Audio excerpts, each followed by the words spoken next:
I'm Leonard Elijah Shemtob, And I'm Amir Araghi. and we are the Conscious Cup Podcast. Just as many of you drink your coffee to get through the day, the Conscious Cup Podcast is about filling your soul with the guiding light of energy to navigate through your week. And on today's show, we'll be talking about predictive programming. That is the main topic, which is what we call filling your cup. Yes. We'll also be going through the grind, where we talk about upcoming events in the spiritual community. We'll be talking about what's brewing, which is a peek into the current consciousness globally of news and things of that nature. And finally, to spill the beans, where we discuss our weekly spiritual task that involves both you and us and our personal reflection on them. With that being said, we're grateful for you being here. Hit subscribe, like, and make a comment of your excitement for what we have in store for you today. Absolutely. How you doing, Amir? I'm doing great, man. I'm doing great. Yeah, you had a good week? Good week. Yeah. Lot of stuff. I'm actually skipping ahead a little, but I'm very, very much looking forward to Spill the Beans. I had a couple really cool experiences. But good week. How about you? Week's great. I had some challenges, but they were part of the learning experience of being here on this planet. So Yes. in those moments, it's about taking that time to reflect it. Yes. You reminded me today actually on the phone of doing that. We can go into it when we do Spill the Beans, but yeah, it's nice. As I feel time is speeding up. Mm-hmm. I feel like time is speeding up, and I feel that we are becoming more aware of that. I'm not the only one who feels that way. I feel like a lot of people I'm talking to are feeling that time is moving a lot faster than it used to. And I think a part of that too is not only is the time moving fast, but it is a component of the malleability of time. We're really, I think, starting to sense that as humanity, where certain things, and I've talked to you and I've talked to multiple people about this, but certain things that have happened 2 years ago, I'm like, man, that feels like it was 6-7 years ago. And then stuff that might have happened 5 years ago, I'm like, really? That felt like it was 4 months ago. Yeah, So it's strange. I mean, look at what it says in your cup, your conscious cup. What Yes. does it say? What does it say? I actually read this upstairs. The days are long, but the years are short. Right? Yes. Is that so apropos, so synchronistic that you have that cup? Yes, it Today, really is, and we're right? It talking really about- is. isn't that wild? Maybe it's predictive programming. Wow, we're really leading into it. That was good. My man. That was good. All right, well, let's pop right in. Let's start with the grind, where we talk about the upcoming events in the spiritual community. Yes. There's a very important update for a spiritual event that you were planning. We should start with that. Yes. So the event that I had, which was going to be this Sunday, has been pushed back, and actually probably is going to get pushed back through to July. We might actually just make it a 4th of July party kind of a thing, which will be really, really great. nice for Yeah. everyone to be together. And I know a kind place of, where we could do that. That would be really nice. Yeah. You I would. I think I know what you're thinking about. Somewhere really nice. And you could actually see over 100 fireworks at once. I am very, very sure that it would be beautiful. So that did get pushed back. With that said, we'll have the dates coming up for it and kind of get everything sorted out. As we head into the summer, it gets a little bit dicey just because people start to travel more and schedules get busy and all that stuff. But it's all good. We just got to put the head down and keep moving on. But there's another event that you are doing that is still locked in. That is really exciting. I'm excited. I'm going to do my best to be there. I think I'm going to be able to work out something so that my son is going to be allow me the space to be a participant. Oh, amazing. Yeah. There we go, man. You just made my night. I love that. Oh, yeah. thanks. That's Sweet. awesome. That's awesome. Yeah. The event you're referring to is the artificial intelligence and quantum computing or quantum computers, different things, but both of them are very related. But that is coming up on Saturday, June 10th, 9:30 a.m. to 12:30 a.m. There will be a little bit of a break in the middle. And I will open up about the last 15, 20 minutes or so for questions and answers on that. But there's a lot to cover. It's nervous time for me whenever I get these things coming up a little bit. You never know how much time it's going to fill or not.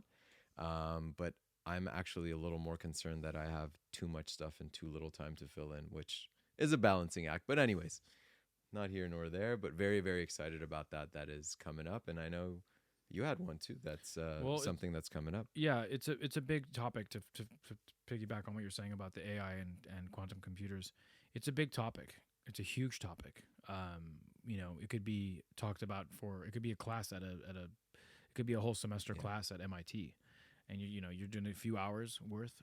How do you summarize? Some of the spiritual teachings are like that. Even with some of the stuff we do, it's like how do you summarize a life's work that we're still on the journey of learning in an hour, in a half hour. Yeah, you can't. Yeah. But what you do is you provide the best you can in that period of time to give as much as you can. Yeah, that's that, and that is you said it beautifully. That's the best that you can do. It's a balance, right? You got to make sure that you're getting the technical version of it out so that everyone understands the technicality of these things. But my purpose is not to explain the technicality. My purpose is to go, well, now that we know what this is, how does this affect consciousness and our lives moving forward? And by the way, the main theme of this is to remove the fear. Period. So right. that's because people have seen the movie Terminator, they've seen Matrix, they've seen all those kind of films where basically AI goes out of control and eats the humans for energy, etc. And there's fear there, of course. And Hollywood loves that kind of stuff.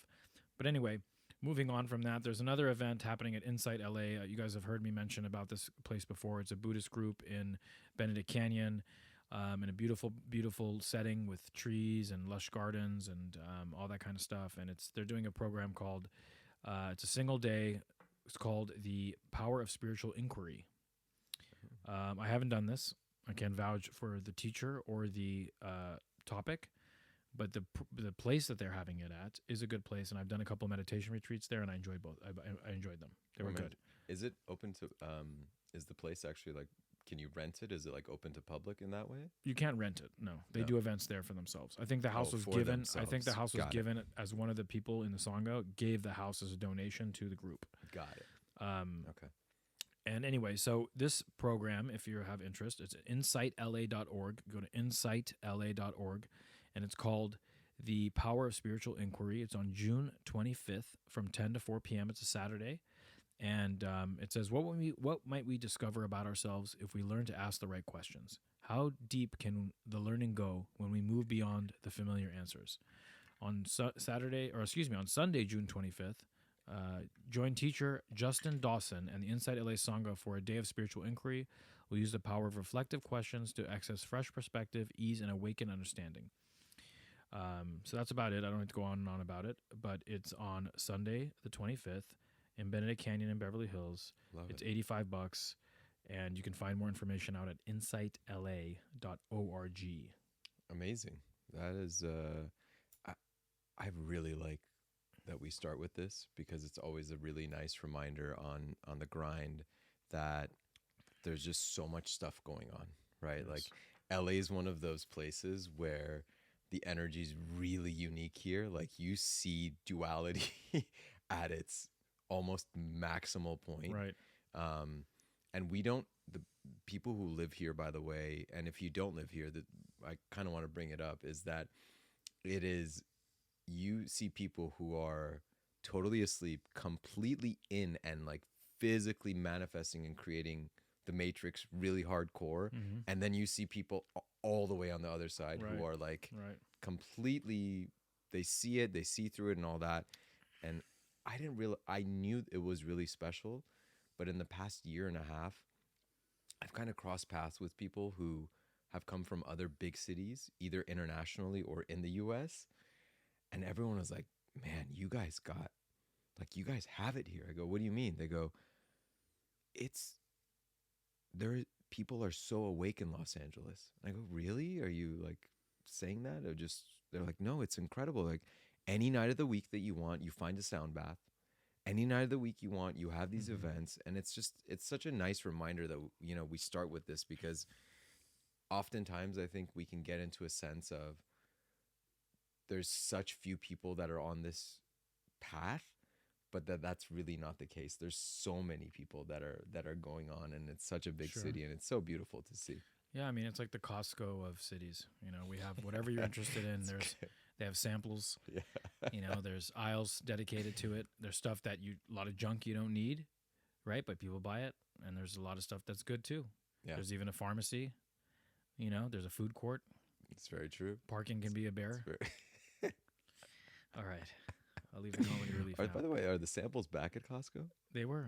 I've seen them. I mean, I've gone Yeah. to I go to Costco once a year. Oh, okay. Yeah, I'm probably even less frequent than you. So, but I know they had taken it out for a while for health reasons, quote unquote. Health reasons. yes. Yes. All right, so I'm let's being- head on to the main stuff, the filling your cup. You know, let's fill our cup, and let's talk about the main subject of the week. Amir has prepared it Yes. today. It's called predictive programming. Since I'm not going to be doing a lot of talking now, I'm going to do my talking now up front, so I can be quiet and listen. No, you got to talk all the way through. You got to talk all the way through, and it's all about the interaction and doing all of it. But yes, it's an inside joke we have. So predictive programming. This is an aspect of consciousness that it is actually something that has been created. It is a part of something that many of the intelligence agencies have been using on us. As I kind of get into it, you'll see how big this is. Just a quick sidebar. So the intelligent agencies are using them against us, not for us, right? They're working against us. Yes. Well, Okay. they're using it.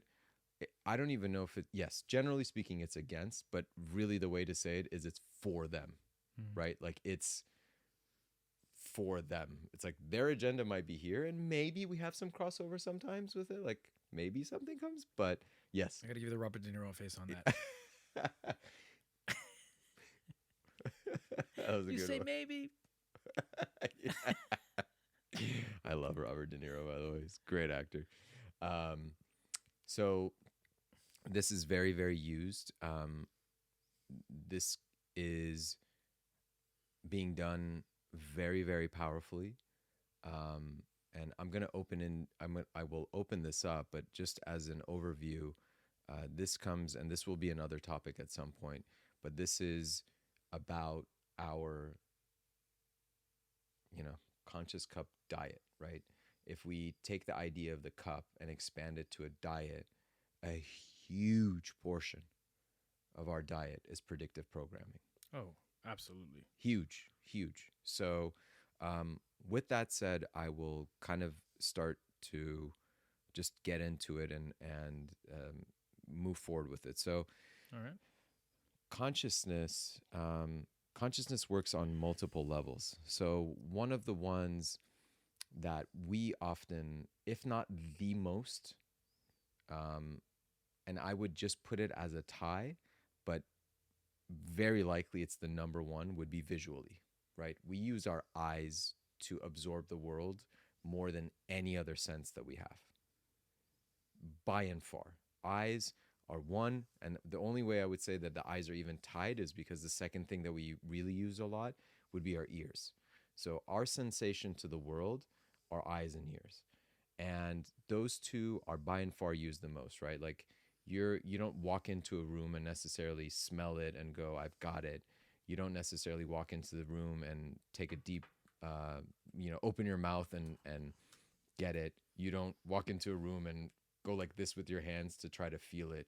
Your immediate response is going to be from your eyes, and it's going to be from your ears. And this does a vast majority of it, right? And we see this in really basic ways, right? You see this with, for example, and they've done tons of studies, but just the way somebody looks is a huge impact on you, right? Like generally speaking, if someone has more of the prototypical, and I'm using this kind of like the golden ratio with the Fibonacci spiral, but they have the prototypical beauty that we are attracted to, which has a lot to do with symmetry. Yes. You will treat that person differently, almost innately. You will do it, Yes. and that is all eyes. It's all eyes. So the eyes are a huge portion, but the ears, as I'm saying, are very secondary, right? So that's a huge aspect with music, with vibration, with even down into the sirens and the colors that are used on these different things. They all triggers things for you. So what is predictive programming? It is very, very much as it sounds.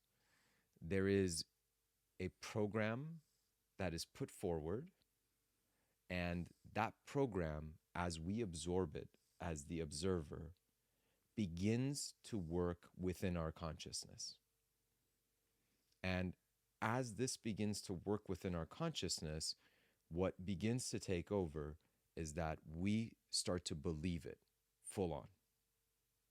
Unequivocally, it's not questioned, especially when we have naiveness in terms of the source of where this is coming from. So I'll ask you, generally speaking, let's just discuss this a little bit together. What are the big sources of absorption, Leonard, you would say, in the world? Like where are people absorbing things from? In what aspect? Like, are you In- talking in chemically? Or are you talking about in terms of like interaction with information? the world. Yeah, information. Yeah, thank you. Oh, Yes, where are they yes. getting them? TV, TV isn't one. Yeah. What else? What else do we have? radio, Radio's another one. advertisements. Beautiful. Billboards. I was going to talk about the movie They Live. Have you seen it? No. Tell me. So there's a movie that came out in the 80s called They Live with Rowdy Roddy Piper, and it was a wrestler, and this other actor who's from Predator, the black guy. He's really cool, actually. What's his name? From the Predator movies. Anyway. Terrible with actor names. it's actually a really good movie, and the guy said it was a documentary, not a movie, but it's a fantasy. But it took place in downtown LA, and basically there's a bunch of aliens running the media, and he gets a pair of glasses, and those glasses allow him to see the message behind the real thing. This is where Obey came from. You know Obey? Yeah. The brand. Yes. Yeah. This is where You've told me about this movie before. I probably have. Yeah. I've told a lot of people about it. And with the glasses, you can see it. Previously the billboard said like shop at Bloomingdale's or whatever it was. Robinson's May, if it was at that time, or Bullock's. I think it was Bullock's. Remember Bullock's? Bullock's, Broadway, May Company, and Robinson's. Yeah. So shop at May Company. You want to look your best, whatever. And it was like he puts his glasses on, and it says Obey. And then he goes and he looks at the newsstand and he sees all the magazines and he puts the glasses on and it's like, buy this. You're not worthy enough. You're this clothes are going to make you better. All this program. And then he takes the glasses off and it's just a cover of a model, a woman in in a bikini or whatever it may be, a guy, man in a suit. And these aliens who are running the media have this wavelength control machine sending out vibrations from the ceiling or from the top of this tower to the city. Wow. Wow. Yeah, man. I mean, this is it. And this they interviewed the guy who made it during the pandemic or right before the pandemic or right around the pandemic. They interviewed the guy and he said, tell us about this movie you made. Like, what was the story? He goes, I didn't make it. It wasn't a movie. It was a documentary. I love that. So, yeah, it's called They Live. THEY space LIVE. They Live. I highly recommend it. It is an 80s movie. It does have corny fight scenes in it and, some of that stuff. 80s. But it's well worth you watching it. I would highly recommend it. And there's a ton of programming that's happening there, and it's happening in the media all the time. I mean, I'm not trying to run away with your topic here, but no. They said there was a movie called The Pandemic a year before the pandemic came out. They put on Netflix that had all this stuff on it too. Yeah, and they talk about disclosure, where the so-called cabal or negatives need to disclose what they're going to do, and they do it a lot through the media. And this is actually a big part of predictive programming, in a way that there's two sides to this, right? There's the side of like what's happening, and we're going to dig into that. Then the other side is, now that you're aware of it, how can you do this? You're not trying to program anybody else at all, but this is, how can I start to deprogram? How can I start to uninstall these things? Oh yes, this is great. I have stuff for this too. And start to rewire how I go. So predictive programming has been used extensively in our consciousness. And essentially what this does is that this program, this typically combination of visual and I'll just say sensory, this sensory thing is put out in front of you from a source that you trust, typically, right? And I'm not talking about everybody, but typically from sources that people trust, generally speaking. And this starts to come, and it starts to come from different aspects. So what happens in predictive programming? As you start to receive these things, your consciousness begins to absorb that, right? This is a huge portion. And like I said, we will have unequivocally, absolutely, I promise you, we will have one on the consciousness diet, because this is really important. But in this, that diet, that absorption of these things that are coming, news clips, they can be movies, they can be songs, they can be news blurbs, they can be any of these things. And this begins to start to spread, right? So one of the best examples I can give is when the pandemic was going on, right?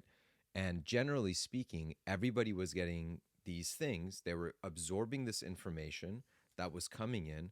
The information was very, very selective, very catered.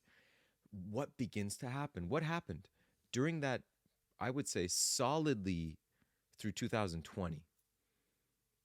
Almost anyone that you would talk to in a conversation that was at least 10, 15 minutes long, what would the conversation center around? What at year one is this? point?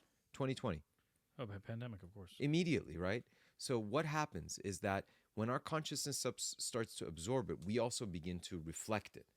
Right. So we start to pull it back, and then there's this reverberation, and then we start to believe these things, and they begin to manifest. Yeah. So this is actually a beautiful lesson for us, in that our consciousness is that strong in order to absorb something that completely doesn't belong to us, and we are so powerful that we can literally manifest it back. Now, why is it called predictive? Okay. Yes. Can I add something to what you're saying? Sure.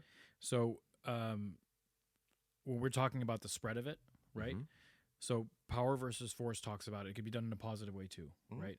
But actually, I'm going to leave that. It's a longer-winded thing. Keep going, please. Sure? Yeah, I'm sorry. Okay. Go ahead.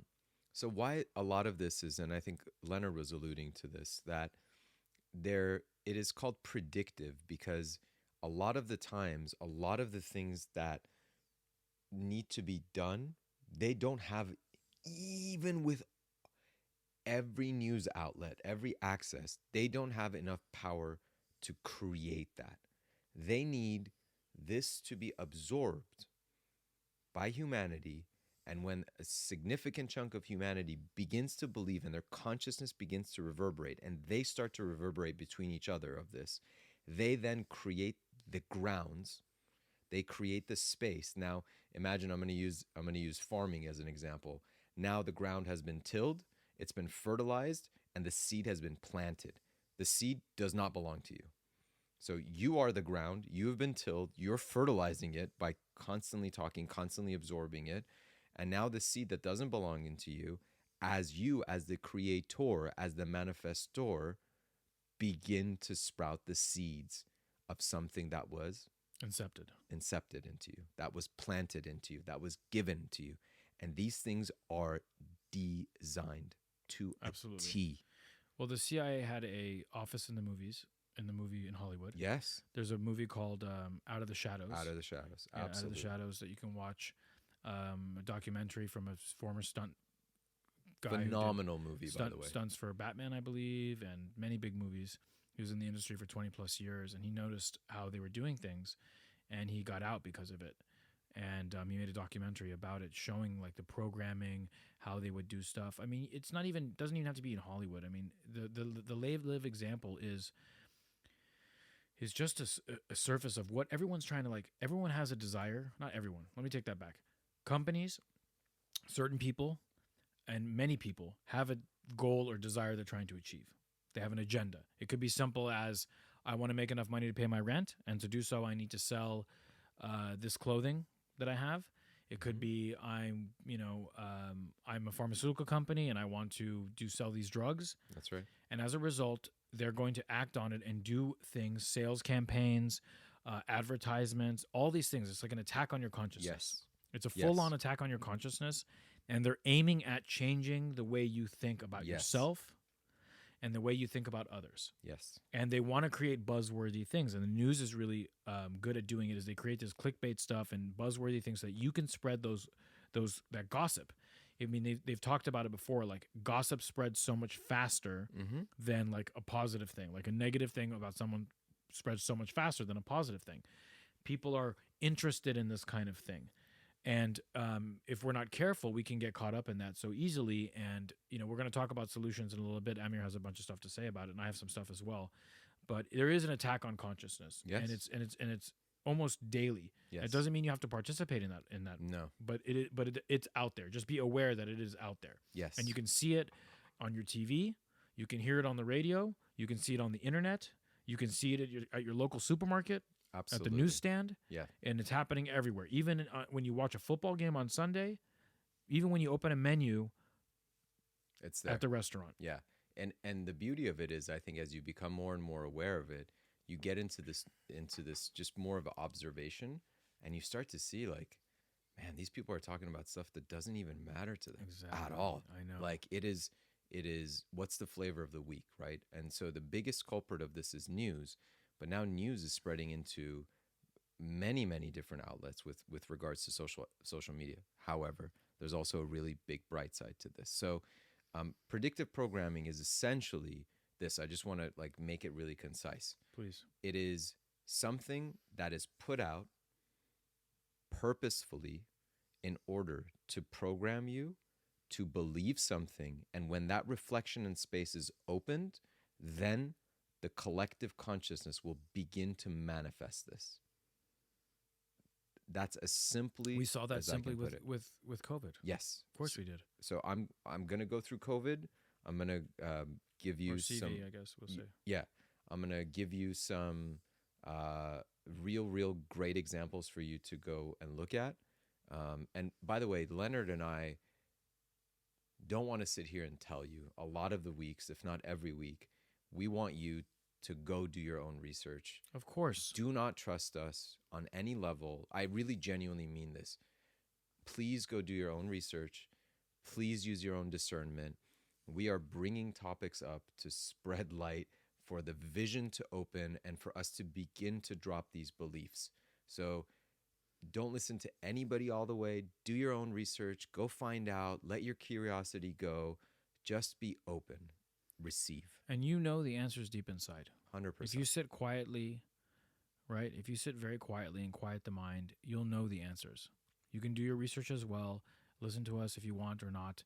But you, at the end of the day, you know what resonates with you. Yes. Give yourself that space. Give yourself the openness. Look, I'll flip it right now. Just as we give space in order for the predictive programming to enter, you can give space for yourself just to be open. Actively open. Tell us right? what you mean by actively open. We are very often subconsciously open. So when we say, I just want the TV to be on, or I just want to know what's going on in the news to be, you are subconsciously, unactively being open. Your senses are open. Your consciousness is open. It is receiving. That is your divine feminine energy. Everybody has it.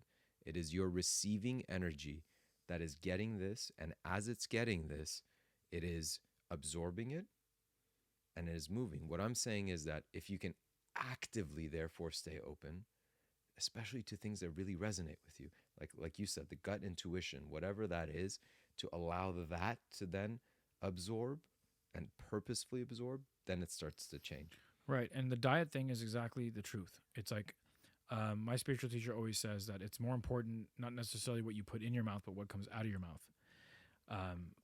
And that's something to consider as well. It's the diet is kind of two ways in that sense, but it's like, what are you listening to? Some people are selective on the food they eat, but what about the news they listen to or read? What about the music they listen to and the lyrics within it? Yes. What about all those things? I mean, there is a psychological warfare happening. And I know it's so crazy to talk about it like that, but in essence, it is a warfare where they're trying to push this programming, this predictive programming down your throat at every nook and cranny. I mean, look how COVID was done. For example, I'll give you an example of how programming was done. May I? Of course. So I was considering to have a shoot at my house for a major network, okay? like, I'm not going to name a name, but you can imagine there's like 5 different networks. It was one of the biggest ones. Okay. And I was doing a Zoom call on my phone, showing my property to one of the head people at this big network. And they asked how big my island was, my kitchen island. And I said, it's about 10 feet. And she said, that's great because we need to have the hosts 5 feet apart from each other. And I said, okay, why 5 feet apart from each other? I never heard that before. And I go, secondly, isn't everyone tested for CV before they come in? And she goes, yes, everyone's tested before they come in. I go, so then why do the hosts need to be 5 feet apart from each other? Or I'm sorry, 10 feet apart from each other. On each other, 10 feet. Yeah, sorry, 10 feet apart from each other. I heard 6 feet. I never heard 10. And the lady got mad at me. And she said, you're just showing the house. It's not your responsibility to tell me what to do on my show. Secondly, these are the rules that are handed from upstairs. I have no say in it. Perfect. I'm just doing what they tell me to do. And she was frustrated for me asking that question. But think about it. These people have been tested before they come in to the property. Everything is clear. Yet on the show, they want to put people 10 feet apart from each other. Right. I noticed it in many shows. I watch a show called Hot Ones on YouTube. It's a fantastic show about these people who eat hot wings and they get all sweaty and spicy and the truth comes out. Yeah. They used to have one table like this and they put a second table.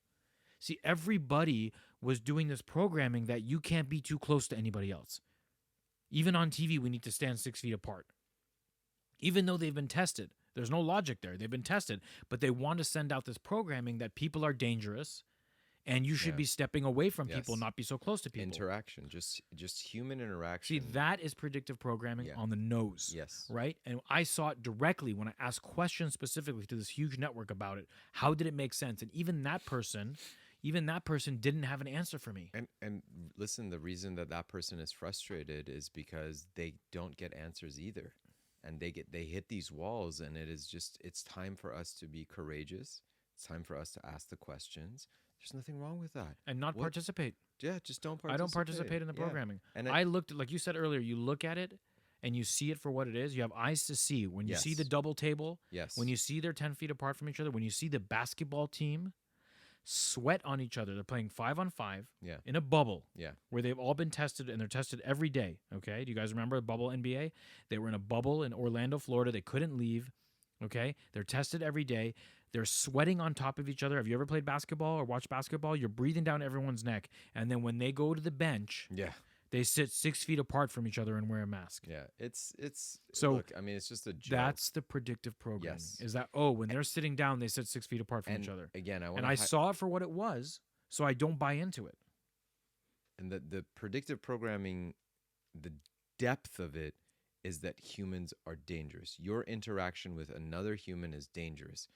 Our world is completely interconnected. One of the most powerful things that you can do is just to interact with people. I've said this to you. We've had this conversation. I remind people this all the time.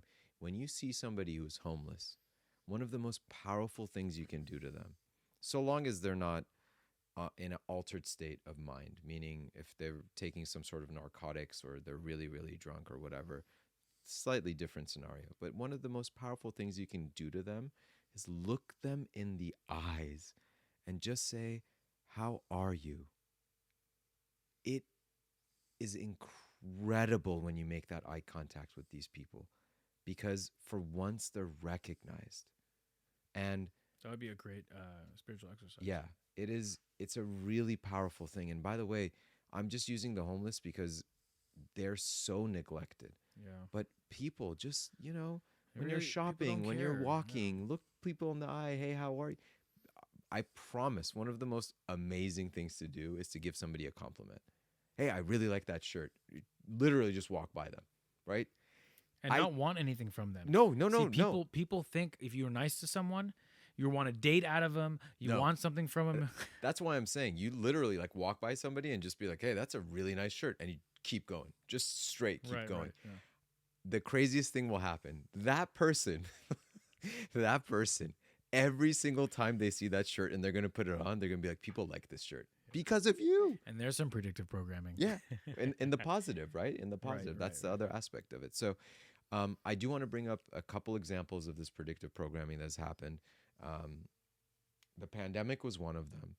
Um, there was an event that occurred in November that year, in which it was sponsored by, and God, I had this and now I forgot it.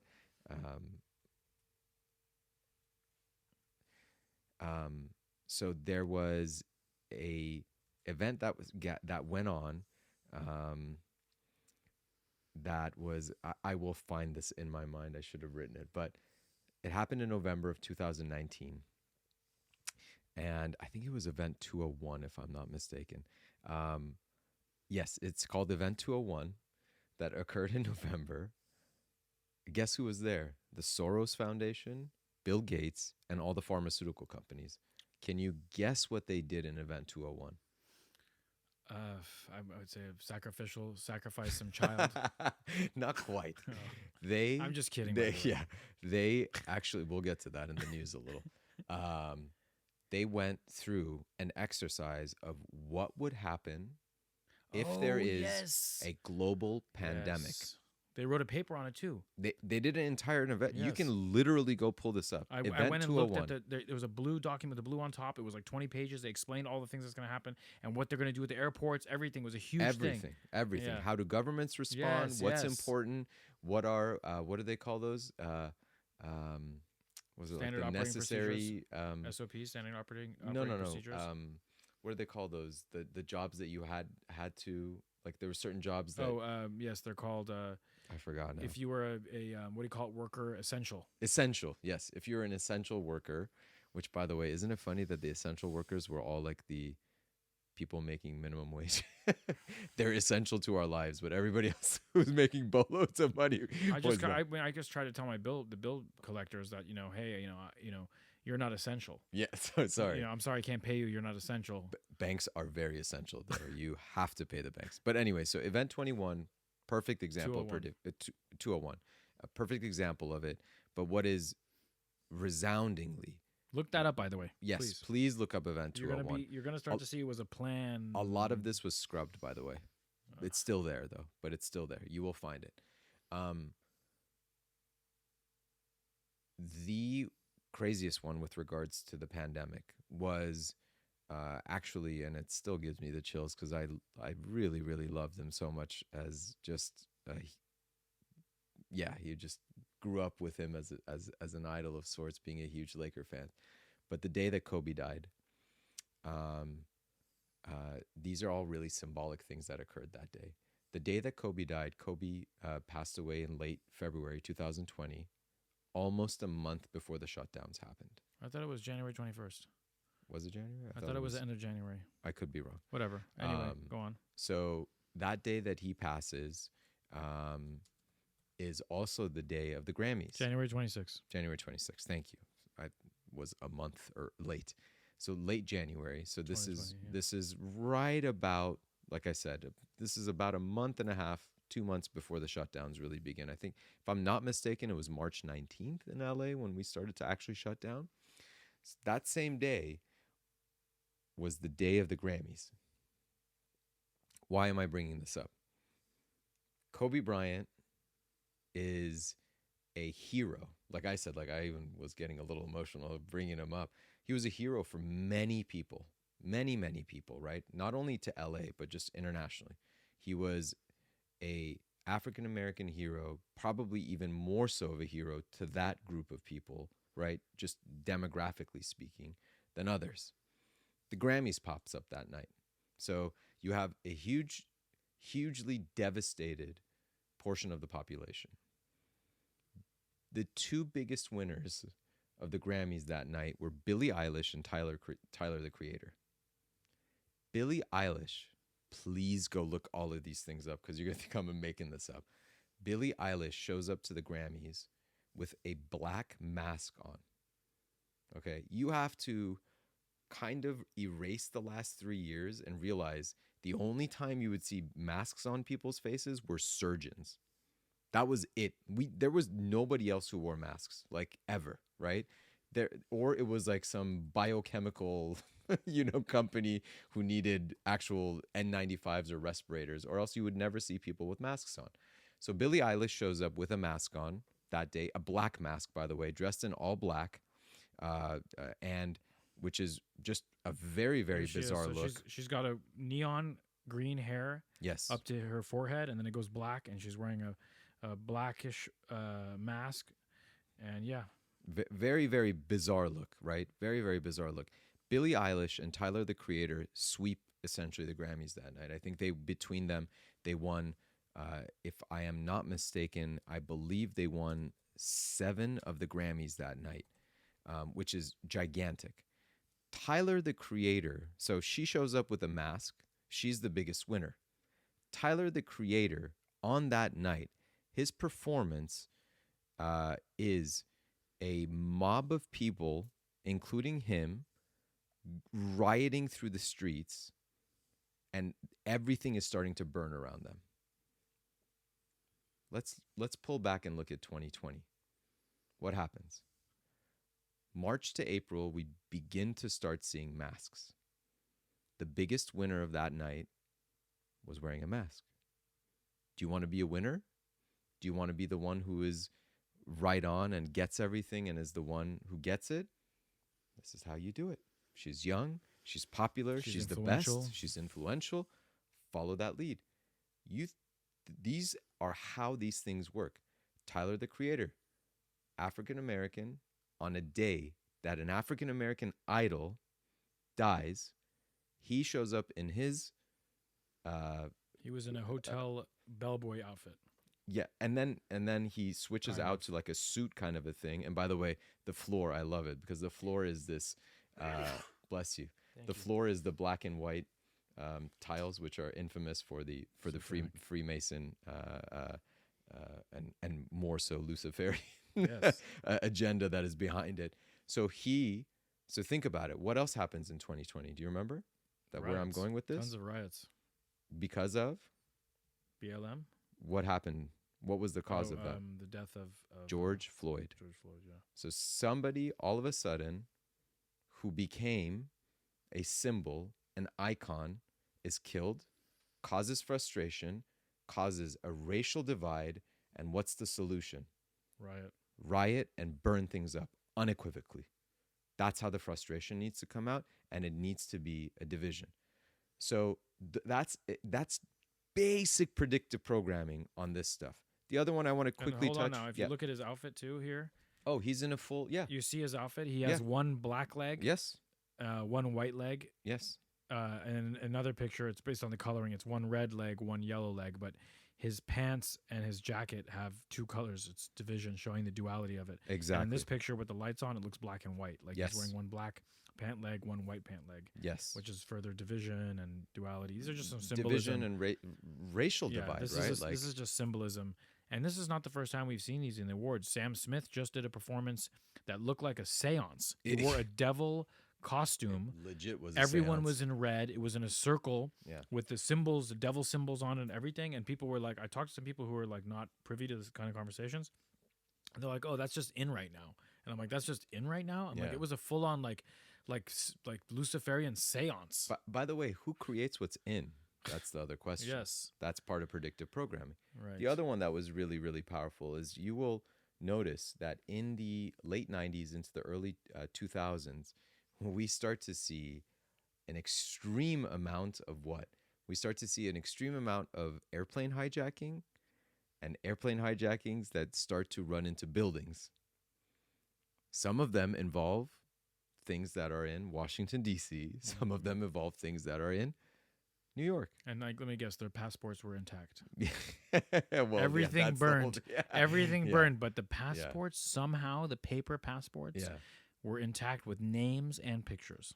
Listen, we don't know. We have the list of people from Jeffrey Epstein's island. We can't put that, but within 6 hours after 9/11 happened, we unequivocally knew it was terrorists and it was the Taliban. And we had the passports too. Oh, 100%. In 6 hours. Of course we did. Yet they were all Saudi Arabian, but we had to go after Afghanistan. Anyways. But I mean, that is alone. Oh, man, how do we let that stuff slide? I was talking to my friend today on the phone, and he was like, man, we think with all the information coming out today, people would be with pitchforks outside of the hospitals. You know? Yeah. And so Not that I'm saying we should do that at all. I'm not saying we should do that. I'm not saying it in any way, shape, or form to go do that. I'm not saying that. I'm not saying that. I'm not saying that. I'm not saying it. We were just talking about the frustration, how people have taken to the streets for other things Yes. and protest, but they don't protest other things that I think potentially could be more important. And that's the flip side of this, and right? that's an opinion. Yeah, and that's the flip side of this is I want to get to this now as we wrap this portion up. But I want to get to this. So what does this all mean? Man, this is scary. This is crazy. You're telling me like all these things. What else? And there's tons of examples of predictive programming that go on. Tons. What does this mean? It means that if you give yourself the space to open up and receive these things, that you are, this is the crazy part. I really hope this resonates, that you are unconsciously creating these things. What does that tell you? You are such a powerful creator. Yes. Like you are such an immensely powerful creator. The energy of the creator is you. Period. If you can begin to create with harmony, with love, and with selflessness, can you imagine? And it irrelevant of what is going on around you. This idea of selfishness is the most ludicrous thing. Focus on yourself.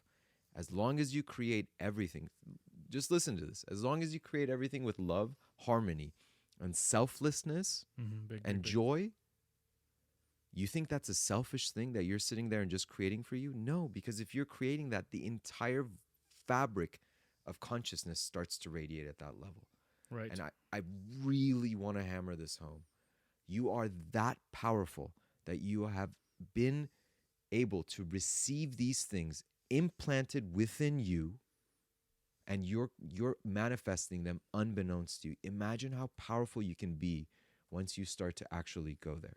Right, and that's where I was bringing up power versus force earlier. Now I was waiting for this opportunity, because what you can do is you can get to a place, right, where a person who's in the enlightenment area or peace area or joy or love, they're in the theta area of the brain, okay, with the 4 to 7.5 hertz. They're vibrating in a theta wavelength, okay? And that's the same wavelength, okay, ready for this, that you go to before you sleep.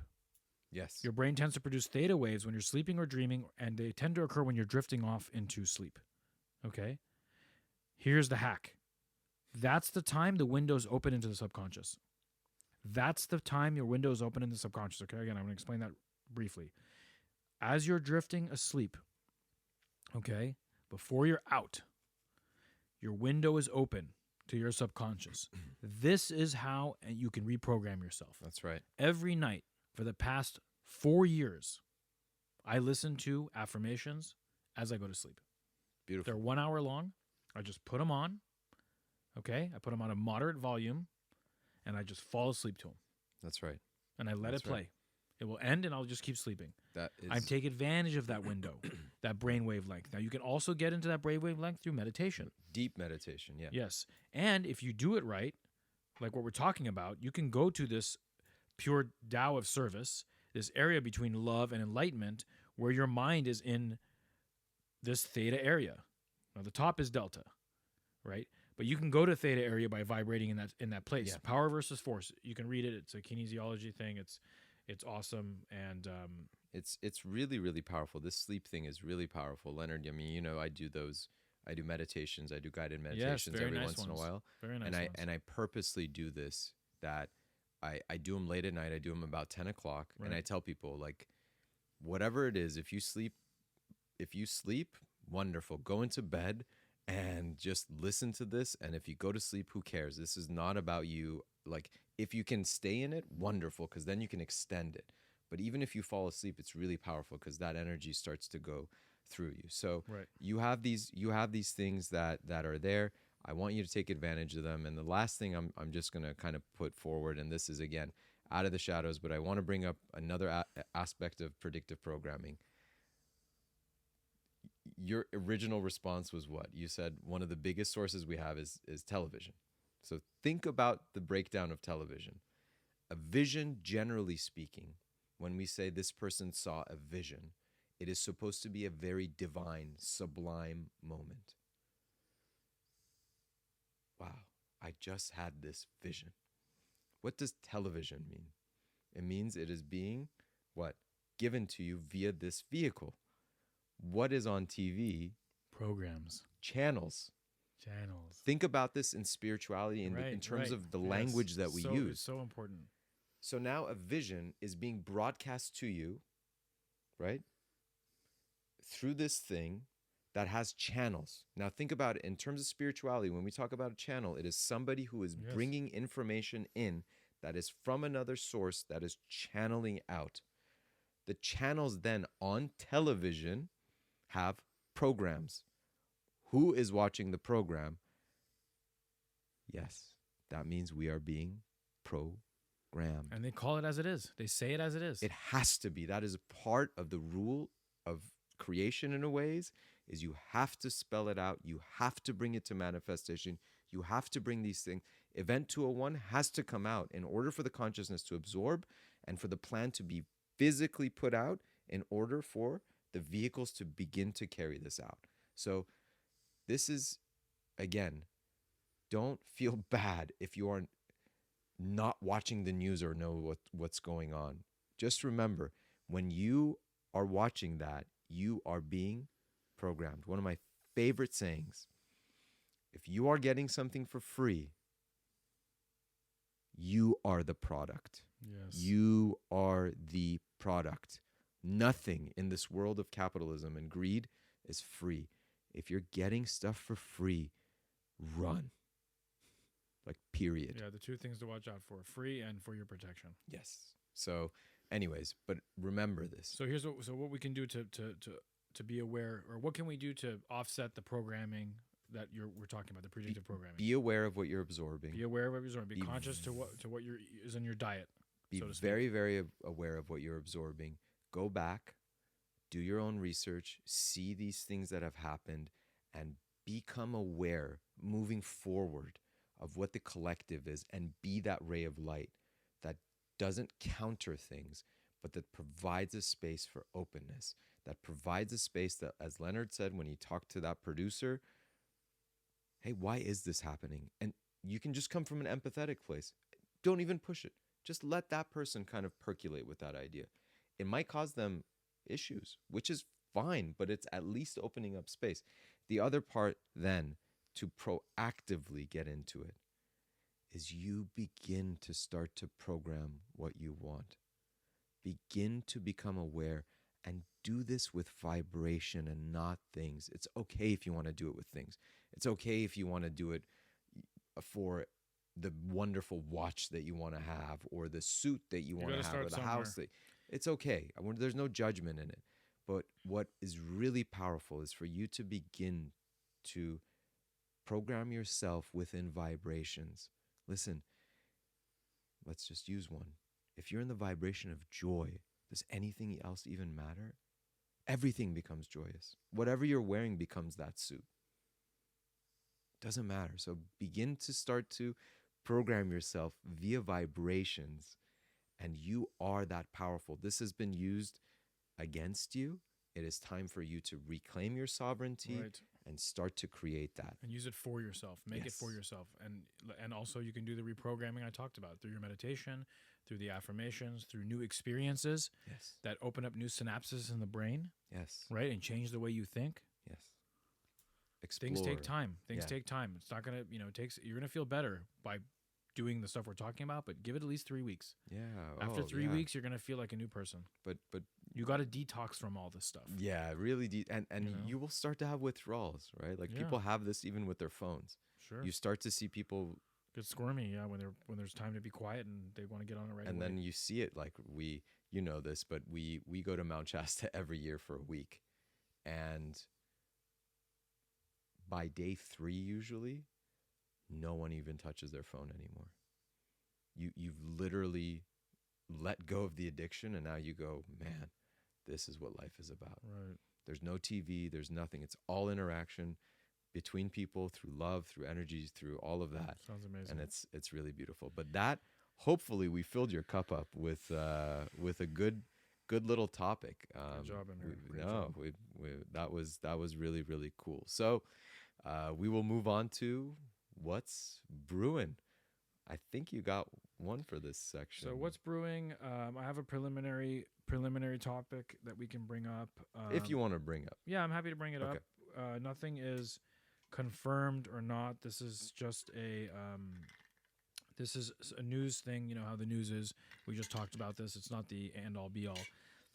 But they're talking about actor Jamie Foxx. This is from William Marcus MD on Twitter, and then it goes on to MSN and OK Magazine. These are the sources. So, you know, again, we could take things with a grain of salt, but this is what they're saying. We do know some of this is true. Actor Jamie Foxx had a stroke, blood clot in the brain, they're saying, leaving him partially paralyzed and blind from him being forced to take the COVID-19, I should have said it a different way, CV-19 vaccine for a movie role. And, you know, this is a big deal. This is a big deal. Jamie left paralyzed and blind from blood clot in his brain after receiving the vax, sources claim. This was 14 hours ago. Jamie Foxx is from what I see, a healthy, lean, charismatic and funny and a multi-talented actor, musician, comedian. Very talented. I mean, he's probably what I'd say is one of the biggest talents in Hollywood, if not the biggest. I mean, what can he not do? I don't know, because I mean, he makes music that's really good. He can act, he can do comedy, he can write. I mean, I used to watch the Jamie Foxx show as a kid, and it was always one of the best shows on TV. I mean, doesn't miss. No. And this is just very sad news for me to hear that this happened. You know, they're saying he had a blood clot in his brain after he got the shot. He didn't want to get it, but there was pressure for him to do it. This is, you know, what this article is saying. You know, we don't know exactly what's going on, but he was admitted into the hospital on Thursday, April 11th. And, you know, that's been a while. It's been a while. And we haven't heard much from him. And, you know, prayers up to him and his family. And, you know, hopefully he's okay. But, you know, it's not something that's light. There is a lot of side effects with these things. There's a lot of bad reactions that can happen, much worse than potentially what they're trying to, you know, cure you of, so to speak. And, you know, one needs to do the homework prior to putting anything that is experimental in our bodies. Yes. You know, one needs to do the homework. And just because you didn't do it before with something else, it doesn't mean you can't do it now. Yes. You know, people say, well, I eat this. That's terrible. I don't do my homework there. I did drugs when I was a kid, and I never did my homework on that. Sure, but that doesn't mean you can't do the homework now. Yeah. You know? It's and you're never forced. See, this is where I had a problem with this, is that they talked about him being forced and being forced. He could say, I'm not going to do the job. You want to force me to do it for the movie? I'm not going to do the job. I can walk out. You have sovereignty, people. You have the ability to step away. They're forcing, but it's not forced. Trying. They're forcing. They're forcing their way. Yeah. They're trying to force their way. And you're right. Yes. They're trying, and they're forcing it. Oh, you got to do it. You got to do it. But at the end of the day, you have to agree. You have to agree. We are in a universe of free will. So always remember this, because this also makes you really, really powerful on that level. I just want to bring this up as a dovetail. VAERS, which is the Vaccine Adverse Event Reporting System, which is used by the government and the CDC. According to their records, the Which are not biased, right? the inoculation has had 1 in every 800 recipients have had severe adverse reactions to this. Okay? The previous 2 inoculations of the vaccines that we have had to deal with, the other 2 that were pulled, listen, this blew my mind when I found out. One was 1 in 10,000 that was pulled. The other one was 1 in 100,000. So this one is how much? 1 in what? 1 in 800, according to their numbers. Right. So this one is the most riskiest and most dangerous, yet it's still active. Well, quietly, by the way, very, very quietly, the original one has fully disappeared. No longer. It was that bad that they just ushered it away. It's gone. It's gone. That's how on the bright side, you are the creator. You will heal yourself. You have the ability to do all of those things. None of what we talk about should ever cause you fear because you are the creator. Yes, Period. and this is just information so that you can make more informed choices, or at least think about it when next time these things come around. Because according to the reports and the conversation, it's not going to be the first and the last time what we saw. They're trying. Yeah, they're trying to predictive program on it and this and that. And if it does happen again, this time you're aware. Yeah, this time you're aware and you say, oh, I'm familiar with this kind of thing. Yeah, I've seen this story George Bush before. had a quote about it, right? He had a quote, fool me once. Yeah. Shame on you. Fool me twice. Don't fool me again. I used to do a really good Bush it impersonation. Looked like you're heading there. Yeah. All right. So that's that idea there. That's that piece of potential news. Sending love to Jamie. I love him, and I actually was gonna say I even remember I loved the entire show in Living Color. Oh gosh, it was so good. Oh my god, the whole thing, man. Just everyone on that show was amazing. Everyone. So I want to jump to one other thing that I'm just gonna bring up today. We are June 1st, 2023. There was a huge data dump from the Hunter Biden laptop. And I had heard this before where the actual New York police officers, because where they actually found the laptop, you can imagine that detectives in New York have seen some stuff, right? Like they've seen some really not so great parts of consciousness.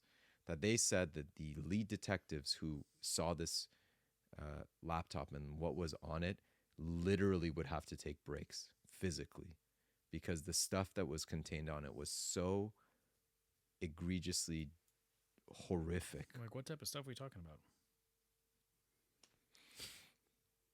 A lot of it has to do with children and with sexual things and sacrifice and just horrendous things. And I don't really even want to get into that, but this information has just come out today, which by the way was absolutely and fully suppressed. Fully suppressed. I didn't hear about it. And by the way, I could care less. I'm looking right into the camera and saying this. I am 0% political. Either one of these, you're either getting a donkey or you're getting an elephant, literally, in office. So I have but this was actively, physically suppressed. The Twitter files have this, that this was not brought up. It was never covered. And this is not going to be covered. But that there are images, including many, and I'll just kind of glance it over to you, but you'll see it. I mean, there's clearly underage children that are with him. He is doing drugs in a lot of these all around the world, by the way. Recording it for some reason.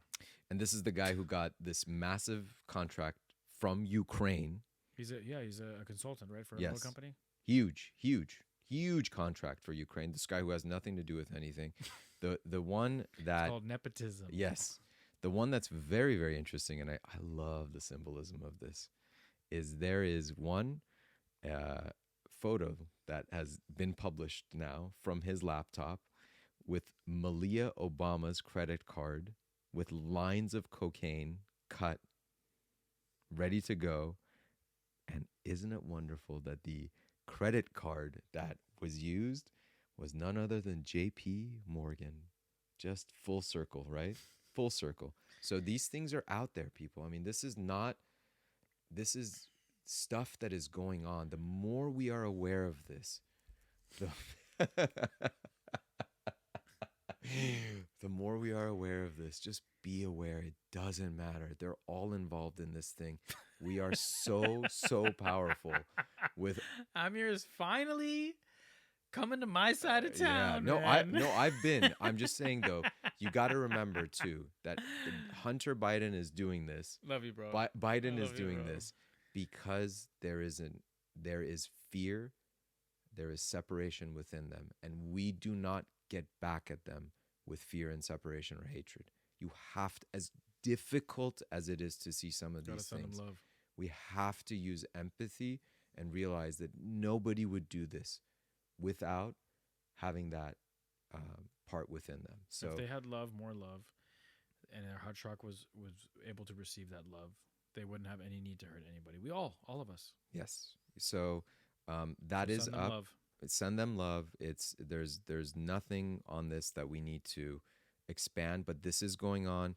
If you have the appetite and the gut to go look at these things, go look at them, but it is not so great things. This has to do, the other reason I'm bringing this up, because I wanted to share this too. Remember, the contract that he gets is from Ukraine, which we are now supporting with billions of dollars that we supposedly don't have because we can't take care of our own homelessness issues. Or how about the water in Michigan? Or I mean, anything. is there still not water in Michigan? What are we at? Or No. Detroit, excuse me. Detroit. What are we at? Flint, Michigan. Yeah. Yeah, what are we at? 10 years of no water? It's crazy. I mean, Pure that's water? really, really crazy. But we have billions of dollars for weapons every year. But remember this as this stuff is going on. The reason I brought this other quote from our president, Biden, in 1997 says, quote unquote, "The only thing that could provoke a Russian reaction would be the expansion of NATO to the Baltic states." 1997. 1997, he says this. What are we doing? We are expanding, and Russia's playing right along in the game. Reactive. Look, if you take sides on anything, you are promoting separation. Not one Ukrainian should die. Not one Russian should die. Not. It is. They should not. It is awful. But please remember, there are bigger things going on. These are all interconnected. But make yourself aware. Unplug from the system. What do we talk about today? Predictive programming. If you don't give the space for these things to grow, they won't grow. You're that powerful. So it's all a stage. We're all actors. It's all an illusion. It's all Maya. You know, send them all love, and their time will come. Yeah. And they'll get what they deserve. Now let's head over to Don't good or bad. Good or bad. They'll get what they deserve. Good or bad. I'm not saying it like that. Yeah. This guy. Wisdom erases karma. I'll just put it at that in my world. And they have so much wisdom, I'm sure. Yeah. So let's go into spill the beans. Spill the beans. You had our Alright. task last week. Let's discuss it. So a the little. task was to pause. Am I reading it right here? No, That's it the was new task. using darkness for growth. Okay, using darkness for growth. Yes, we were going to look at darkness for growth. How did you do, Amir? Were you able to use darkness for growth? It sounds like we were just talking about a whole bunch of it. Yeah, I really, really did. There was one moment, and I was actually about to call you, where just stuff started coming up, and it was so. This was actually over the weekend, Okay. Memorial Day weekend, right? It's supposed to be like really smooth, and this thing just came up. I won't get into the details, and Oh, please, come on. I have my tea. I have my tea for the details. but it came up, and I just all of a sudden was like, "This is a challenge." I was like, "This You is recognized it right away. darkness," Nice. and I immediately recognized it. And in that moment, I just 180'd on it, and I was like, "What am I gonna use this for growth?" And it was so powerful because the next day I saw the growth in it, and I'm like getting chills as I'm saying this, but it was such a powerful moment for me to like. It was really cool, needless to say, but it was just like it was a little personal, so I don't want to like fully get into it. Well, but can you kind of tell us how you once you recognize it as darkness for growth? How did you handle it well, differently? the first thing was what I loved about this exercise is that we start to realize, we start to take the perspective that darkness is not our enemy. Really, in all honesty, darkness is the biggest teacher. Yeah, and let me just take a second to expand on it. I have it here. Sorry, it took me a second to pull it up. But the task was about presenting and reflection on. The task was about when the so-called darkness arises or is rediscovered within oneself, see the darkness as necessary, use it to heal, and use it to thwart forward on your evolutionary journey and not suppress it. Okay, go ahead. Yeah, and I really, really felt that. So when you go there, you pull back because now there's no force of resistance towards it. now all of a sudden you just give this thing space and you go, okay, this is here for me. How am I going to use this for, as you said, healing, for growth? For me, it was really about growth. What am I needing to see there? And it's just so powerful. Like, this is a task I think we should almost do every week. Like, I mean, all these tasks are tasks that we should continue to do in our life. Yeah. You know, they're made to help us live a more peaceful and harmonious life. And you know, I was saying the next day that opportunity presented itself, and the way that I was in that moment was a 180 off of what the standard way was. And Wow. I'm in chills because I was literally going to call you. You did great. Not on the response, on the day that I caught it. Yeah. Because it immediately, I actually became a little bit like joyous in that moment. So yeah, thank you for that task. It was great. I had a really, really great experience with that. And you guys can tell us how you did. You can leave a comment in the YouTube underneath the comments here in the YouTube video. Tell us about the task you did. Yeah, Tell please. us how you handled it. You know, what came up for you. Yes. I'd love to see that. I'd be very excited to see what you guys did, and I can learn from it. Make it a community. This is about community. Yeah. You know, share with each other, support each other, give each other space. You know. Right. How did it go for you? Oh, me. Hey, I thought we were gonna skip over me. Well, hey. Oh man. Well, I had a situation arise where somebody who claims to be the happiest they've ever been, and claims to be, so healed in life, and their behavior is just not that. Doesn't show that. It's not reflective of somebody who's healed. And they got riled up and created a story that doesn't exist.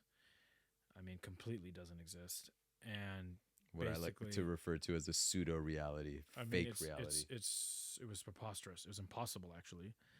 And they put it on me, and the long messages came, and you know, in those moments, I'm better than I've been before, because it's an attack on me personally and my character, but I'm not attached the way I used to be. And so, like, sometimes if someone says something to you that riles you up, your heart starts to race real fast, and you start to put an answer down in that moment when your heart's racing real fast, and you want to get out as fast as possible so that you can calm down, right? Yeah. But I took a second to live in that darkness, to live in that space, and not send a message, and let me feel it, right? And let it pass through me, and then calm down and say, they just don't know, you know? They just don't know. They're not aware of themselves. Totally. They're very actually hurt, most likely. Beautiful. And if they weren't hurt, they wouldn't act this way. So they're so hurt, they're so in turmoil within themselves, and not only that, maybe even worse, denying it to themselves. They're not even at the first stage of healing. Remember healing and balancing, right? Acceptance being the number one. Mm-hmm. They're not even at the point of acceptance. Right. So this person is not even at the point of acceptance. So they're so far gone from being able to communicate harmoniously because they're carrying so much turmoil within them. And when you recognize all that, then your compassion kicks in, right? And it's so hard to be compassionate to somebody who's so... Let's just not even put a word on it. I'm not even ready to put a word on it. That's how so they are of that. So it's hard to be compassionate, but when you calm down, you cool it, you let that wave of emotions come through you and go out, come in and go. You don't invite it in. You don't offer it a chai and tea and cookies and zulbiya bamiya and gushefil and all these Persian treats. You don't invite them in for that. You say, you just come on in and then go on right out. 2 doors. They go in one door and they come right out the other. You don't invite them in and give them a sleeping bag, etc. So the emotions came, they went, and I cooled it for a little bit. I didn't reply for a while, and then I went back and I said my points clearly. And at the end of it, believe it or not, I think they actually understood that it was impossible and that it did what they thought. This crazy situation they had thought had happened didn't happen. So I actually think that they recognized it. Yeah, beautiful. Now, the truth is that's rare. that they would, and that's okay too. And in talking to my spiritual teacher about things like this, he says, look, if you feel the need to say something, say something. Mm. Don't restrict that if you feel the need to say something, but just don't expect anything good from it. You may say something, it may backfire worse, or you may get nothing.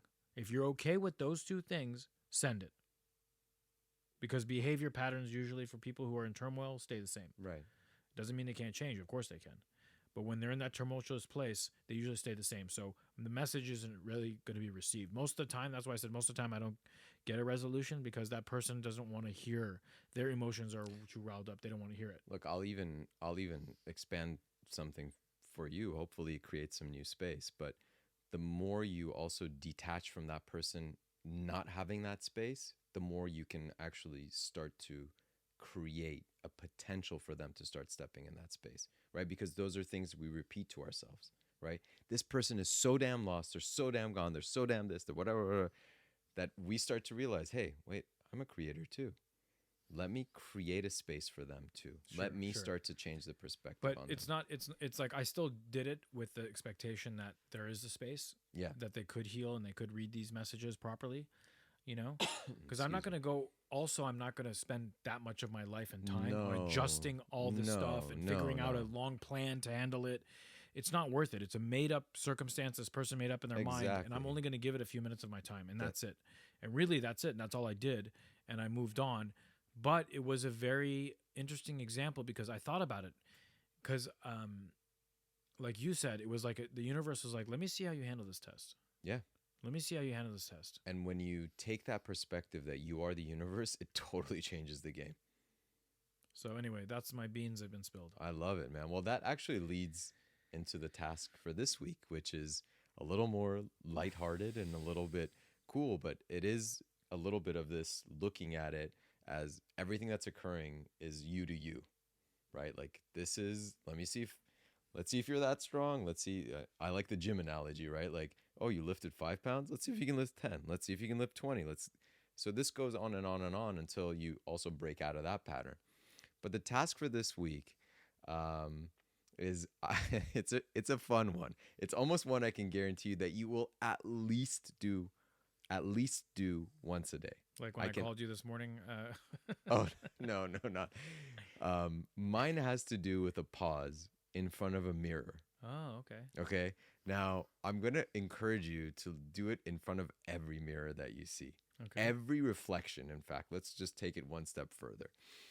So you're in the car, you look, if you happen to be in the right angle where you see yourself, if you're walking down the street and there's a reflection there, but I can almost guarantee that you're going to do it at least once, if not 3 times a day usually. You go to the bathroom in the morning, at night when you sleep, probably in the middle of the day. Every bathroom that you go into has a mirror. Sure. Take a moment, and when you see yourself, view yourself as a very joyous person. Are we just viewing? Are we smiling? Physically put the smile on your face. Try to do it for at least 15 seconds if you can. 15 seconds, okay. 30 seconds is great. 30 seconds is wonderful. That's like when you hit the 30-second mark, you will walk out a different person. Okay, I like this. Smile back at yourself and just let that energy just overjoy you. Now, if you can do this a little bit more actively or proactively, great. Especially when you're in those moods that are not so great. Go look at yourself, force the smile on your face. It's like a reset. It's a reset. Yeah. And so you give that space of a pause, and immediately you're bringing joy through your smile, and your vibration will change. It sounds so ludicrous, but just try it. Let's come back next week. We'll see how we did with it and spilling the beans, but that's the task. At least when you see yourself in a mirror, if not every reflection that you can do, hell, if there's a reflection and there's other people sitting on the other side and they're seeing you and you're just smiling back at them, it's not bad. I actually think you'll be spreading it, right? They'll like it. They'll like it. Yeah. Yeah. Even if they're super judgmental, they'll be like, look at this crazy guy, and they'll start smiling, right? Shouldn't be so concerned what people think of you. Yeah. No, but I'm saying, like, inadvertently, you will make them happy, even if that's what they think. It's contagious. So that's the task for this week. Smile, be joyous, go into that energy, look at yourself in the mirror, connect with yourself, give yourself that pause. And I really hope you resonate with it. I think this will be a That's fun beautiful. one. Yeah. Thank you, Amir, so much for today. As Thank usual, you. appreciate you. Thank you, man. Wonderful job. We are a reflection of each other. Thank you guys for being here with us. We're grateful for Yes. you. Please like, share, comment. Please spread the word. Subscribe, guys. Please subscribe. And thank you for being here. And we wish all to be well. We wish all to be happy. We wish all to have inner peace, inner joy, inner love, inner happiness. We wish all to receive the love and the light of the Creator. And we wish all of you a wonderful week. Thank you for being here with us. We're grateful for you. Om Tat Sat. Yes. Love you all. Bye.